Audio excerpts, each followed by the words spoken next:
बिस्मिल्लाहिर्रहमानिर्रहीम। हम पहली हाइड्रोकार्बन की फैमिली को पढ़ने जा रहे हैं जिसका नाम है अल्केन। अल्केन ये हाइड्रोकार्बन की फैमिली है, अल्केन भी है और अल्काइन भी है। These are three families of hydrocarbon. अच्छा, अल्केन को सबसे पहले लिखा गया है, सिंपलेस्ट फैमिली है हाइड्रोकार्बन की। अब ये सिंपलेस्ट फैमिली हाइड्रोकार्बन की क्यों है? बाकी दो अल्कीन अल्काइन इसमें सिंपलेस्ट में क्यों नहीं आते? क्योंकि इसमें जो कार्बन के बिटवीन जो एंगल बॉन्ड बनेगा वो सिंगल बॉन्ड होगा, या कार्बन टू हाइड्रोजन बॉन्ड बनेगा वो भी आपका क्या होगा, सिंगल होगा। इसलिए इसको कहा जाता है सिंपलेस्ट फैमिली ऑफ हाइड्रोकार्बन। अगर हम इसकी स्ट्रक्चर देखना चाहें, कार्बन टू कार्बन बॉन्ड कैसे बनेगा? ये कार्बन है, ये वाला कार्बन है, मैंने यहाँ पर एक सर्कल ड्रॉ किया है। ये कार्बन टू कार्बन आपको दरमियान नज़र आ रहा है, सिंगल बॉन्ड बन रहा है, डबल बॉन्ड यहाँ पर नहीं नज़र आ रहा। अगर कार्बन टू हाइड्रोजन के बिटवीन बॉन्ड बनेगा तो यहाँ पर आप देखें तो यहाँ पर भी सिंगल बॉन्ड है। इसलिए इनको कहा जाता है सिंपलेस्ट फैमिली ऑफ हाइड्रोकार्बन। अच्छा, मज़ीद आगे चलते हैं तो इनको सैचुरेटेड हाइड्रोकार्बन क्यों कहा जाता है? सैचुरेटेड क्यों कहा जाता है? क्योंकि असल में ये जो कार्बन है ना हमारा, ये पीरियोडिक टेबल में 4 ग्रुप से बिलोंग करता है। इसके पास 4 इलेक्ट्रॉन होते हैं वैलेंस शेल में। तो ये दूसरे एटमों के साथ एक बॉन्ड शेयर कर, एक अपना इलेक्ट्रॉन शेयर करके बॉन्ड बनाएगा और अपने 4 इलेक्ट्रॉन को शेयर करके 4 बॉन्ड बनाएगा।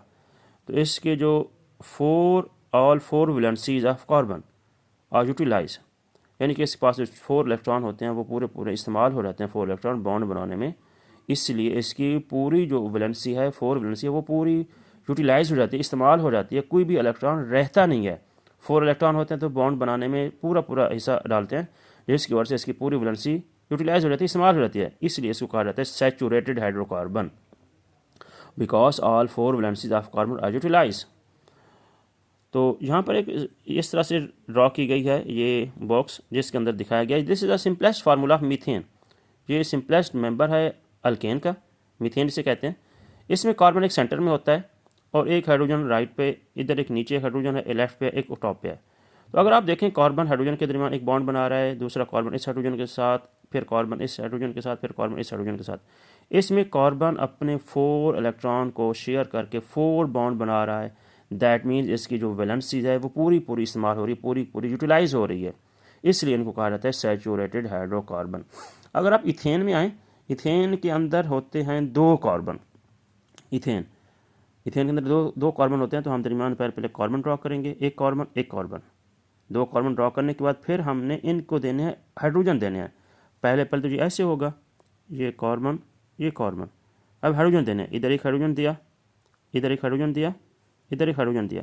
अब इस वाले कार्बन की वैलेंसी पूरी हो गई है, 1 1 2 3 बॉन्ड, 3 हाइड्रोजन के साथ बॉन्ड बना रहा है और एक ये कार्बन इस वाले कार्बन से भी बॉन्ड बना रहा है।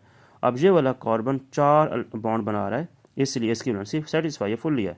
इसको देते हैं हाइड्रोजन, एक नीचे हाइड्रोजन आएगा, एक ऊपर हाइड्रोजन जाएगा, एक इधर लेफ्ट पे हाइड्रोजन जाएगा, इसकी भी वैलेंसी पूरी है, इसलिए इनको सैचुरेटेड कहा जाता है। तो इनका जनरल फार्मूला जो है ना, जनरल फार्मूला इनका है CN2H2N+2, CnH2n+2। एन यहाँ पर कोई इंटीजर होगा, एन की कोई सी वैल्यूज पुट करेंगे, 1 2 3 4 and so on, values put की जा सकती हैं 1 2 3 4।